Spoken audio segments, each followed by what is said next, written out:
Well, hello everyone, what's up? It is Matty Gaming HD here, back here with a video that I usually do every year at around this point of the year.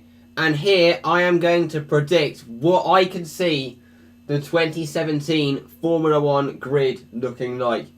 And so for 2017, I think we could see a lot more changes, because this year we didn't really see many changes from last year.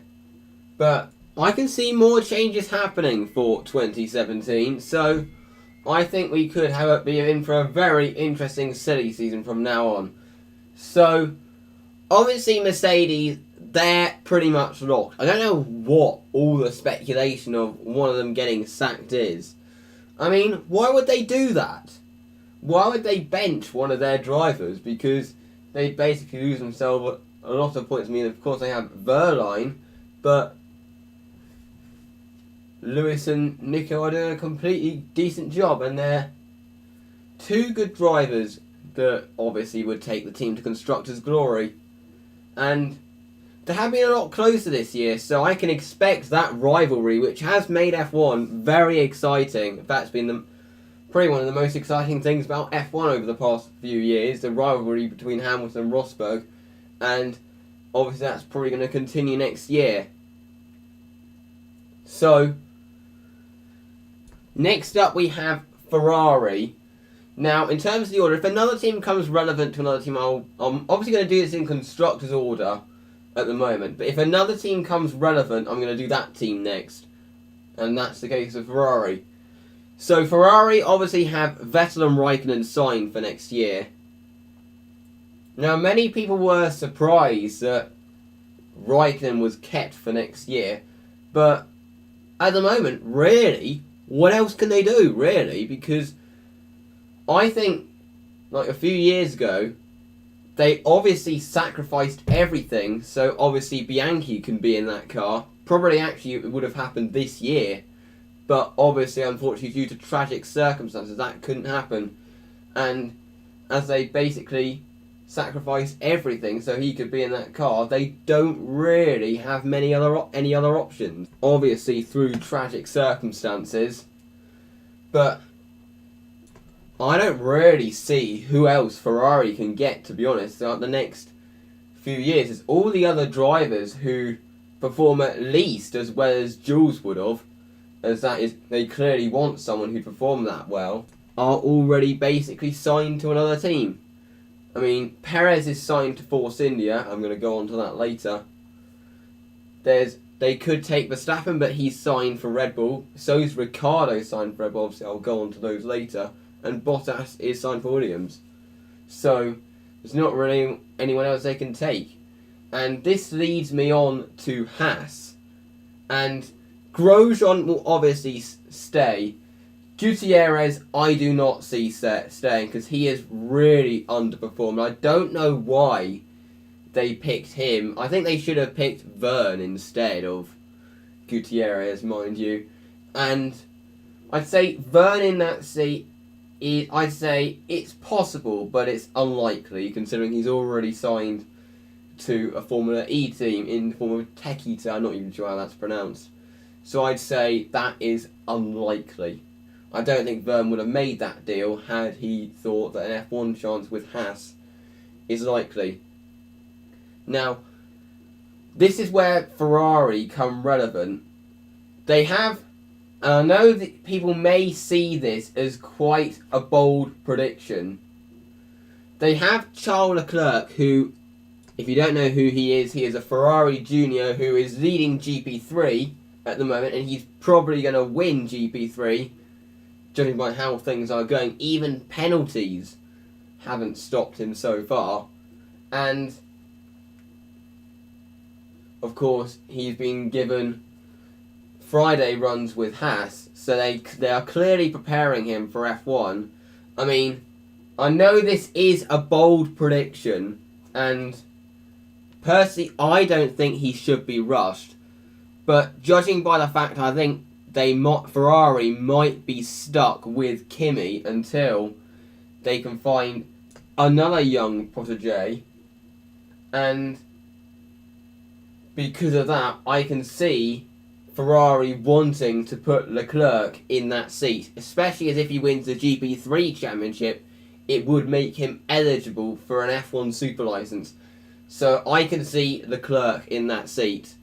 I mean, I think that is a bit of a bold prediction, and as I said, I don't think Ferrari should rush him, but there's not really anyone else they can take right now who, and they're obviously going to want to put him in the car race, so I think they might actually be stuck with Kimi until Leclerc is ready. So there is a strong chance that Kimi might still be at Ferrari until the end of, say, 2018. So I can see Leclerc being put into that Haas next year. Basically being promoted straight from GP3 like Kvyat was. So that is Haas done. So next up, Red Bull. Obviously, that is all set. Ricciardo and Verstappen.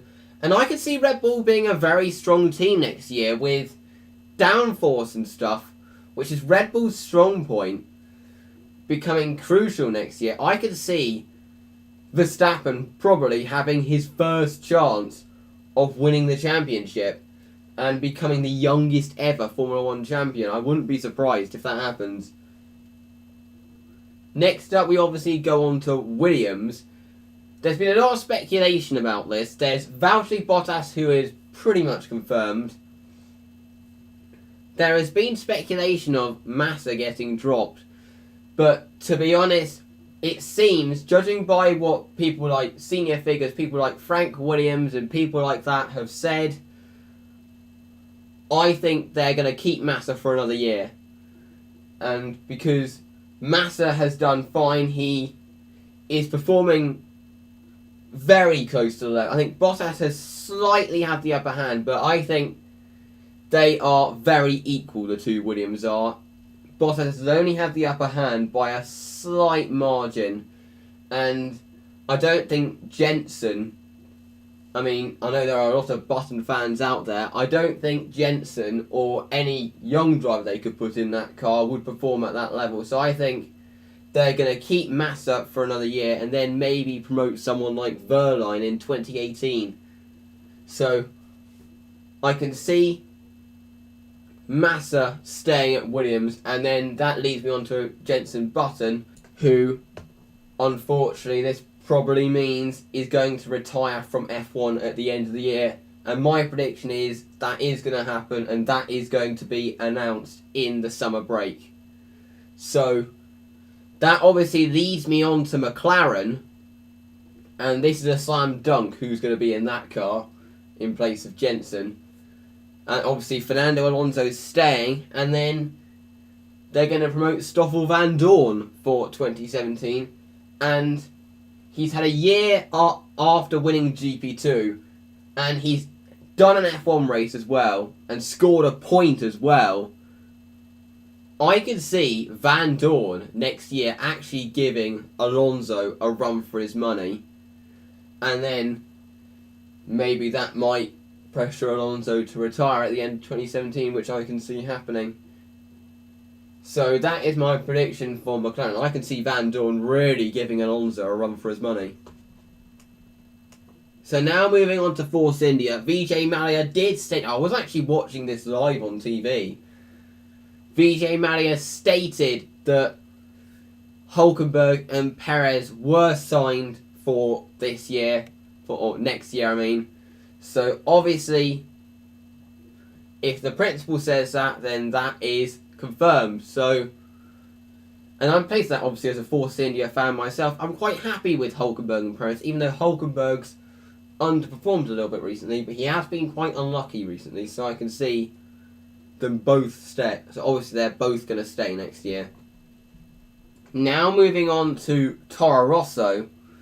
Now, Carlos Sainz Jr., obviously he is confirmed for next year, which is not surprising. But obviously they have Kvyat in the car right now, but he's not going to stay at Toro Rosso, is he? I mean, since he got demoted from Red Bull, his confidence just that he had before, even when he was in a Red Bull, just seems to have gone. I think the way Red Bull did it was just not the way to do it. And, because, I mean, if they'd done it, say, after a normal race, then I don't think it would have caused the effects.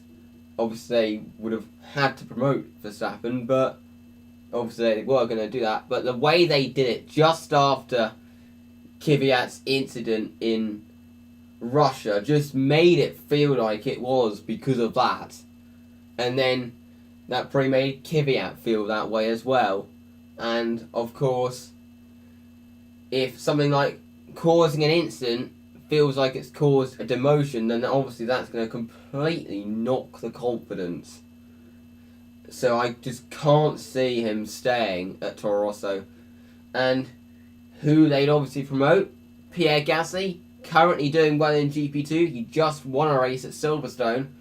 So I can see Gasly in that car next year.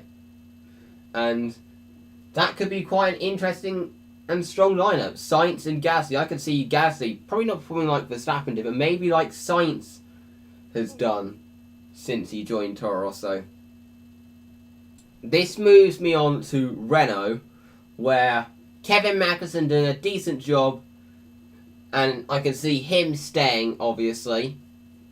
He has done a good job with the team. I would like to say Palmer will stay, but because I do really think Renault should give him a chance. But in Formula 1, there's not really any second chances if you perform that badly. And so, unfortunately, I can't see Palmer staying. So, who would they put in that car? I mean, they've got Sirotkin as a possibility, but he's currently, I've predicted him for another team, as I'm going to go on to later. So, this is another surprise prediction that I can see happening. Alex Rossi won the Indy 500 this year. As he's got potential for a good career in IndyCar, if things in F1 don't work out, I don't see him ditching IndyCar for a seat at Manor, where he'd be battling at the back of the field. I mean, obviously Manor have proven that their car can score points, as proven by Wehrlein in Austria, but I can see Rossi coming back to F1 because he's made it clear he does still want a really good career in F1, but only if he can join a team that can win in the future. And that team that would be willing to give him that seat, I can see being Renault. Because, I mean, obviously they're not front runners now. Obviously they only took over Lotus late, who are struggling financially. But I can see Rossi going to that car, because Renault are likely to be front runners next year. So I wouldn't be surprised to see Rossi drive alongside Magnussen in the Renault for next year, especially as an Indy 500 winner. He'd bring sponsorship as well. Not that Renault needs it, because they obviously have a good budget. But that would actually be quite a strong line. Obviously, Magnussen and Rossi, I think that would be quite equal teammates, to be honest. That would be quite a strong lineup. So I can see that happening. And then that leads me on to Sauber, and where I mentioned Sirotkin, and Felipe Nasr, talk about him at first, he doesn't seem to be that happy at the team, and so I can't see him staying next year. But you would think that would absolutely screw the team financially, because it's mainly his money that the team are relying on to still be there. Obviously Ericsson brings money as well to top it up, but it's mainly his money, and they wouldn't be there if it wasn't for his money. But this is where Kvyat could get a lifeline at Sauber, because it seems all Russian drivers these days have got sponsorship from SMP Racing, who want to be an F1, who I heard want to be an F1 in the future. And this is where Kvyat could get a lifeline. With that sponsorship, he could join Sauber we could quite easily see him in a Sauber for 2017. Because with that money, that could maybe make SMP Racing have the role that NASA's sponsors are currently having. And actually that would make the car look good, because I've seen SMP Racing liveries in the past and they have some quite good liveries. Actually, I bet if that happened they'd probably do a dull livery like all F1 teams do, but I can really see that happening. And alongside with the SMP Racing branding, maybe even a full rebrand of the team is possible in this case, if this happens. I could see, because he's had history with the team that's fell through, but I can see Sirotkin coming into that car next year. And then that's where I can see, because SMP Racing have said they want to be an F1, maybe they could take the Sauber team, because I'm pretty sure Sauber would pretty much welcome that, because then that would give them the finances to compete in the near future, because it seems SMP are a well-financed company and they can give them the sponsorship they need to compete. And obviously, like with when BMW took over the team, they'd probably keep the Swiss base, but I wouldn't be surprised to see that happening next year. So my prediction is Kvyat and Sirotkin. Will a full rebrand of the team happen? I think they'll probably keep the Sauber name, but have a livery that is basically decked out in SMP colours. Maybe a full rebrand happens in 2018. So, the final team, obviously Manor, and Verline staying, that's a slam dunk. And he obviously brings the Mercedes money. Now, at first, in my predictions, I put Antonio Giovinazzi as my prediction for the driver, the team, because he brings money. That would actually mean we'd probably see KFC sponsor an F1 car. But Felipe Nasr, I don't think will exit F1, and he brings money, so I can see him joining Manor next year, and then basically resulting in Manor having the livery that Sauber had this year and last year. Hopefully Manor would do a better job of it. So I could see Nasr in that car, and also he is not a bad driver as well, so that would actually be quite a strong lineup as well. So my prediction is Nasr will drive. As regards to Giovinazzi, 2018 I could see him making F1. Maybe he joins Ferrari's Young Driver Academy and then joins Haas for 2018 or 2019 when Leclerc moves up to Ferrari. Obviously my prediction is Leclerc's going to be in the Haas next year. But that is my prediction for how the grid is going to look next year. Now, some predictions, I know I have made some quite bold predictions, but I have made these predictions for a reason. And this is how I can see the 2017 grid ending up. So, put your predictions in the comment section. If you feel free to disagree if you want to, but I don't want to have like comments saying this and this, are you retarded? I don't want to see comments like that, because I have made these predictions for a reason. So feel free to disagree if you want, and put your opinions in the comments section if you disagree, what you think is going to happen next year. So, thank you very much for watching, and we'll see you for my next video. I'm going to post a channel update during this week with regards to the future of this channel, because I acknowledge that, and this is the reason why I haven't been doing Justin Sampson recently, my content has been a little bit lackluster recently.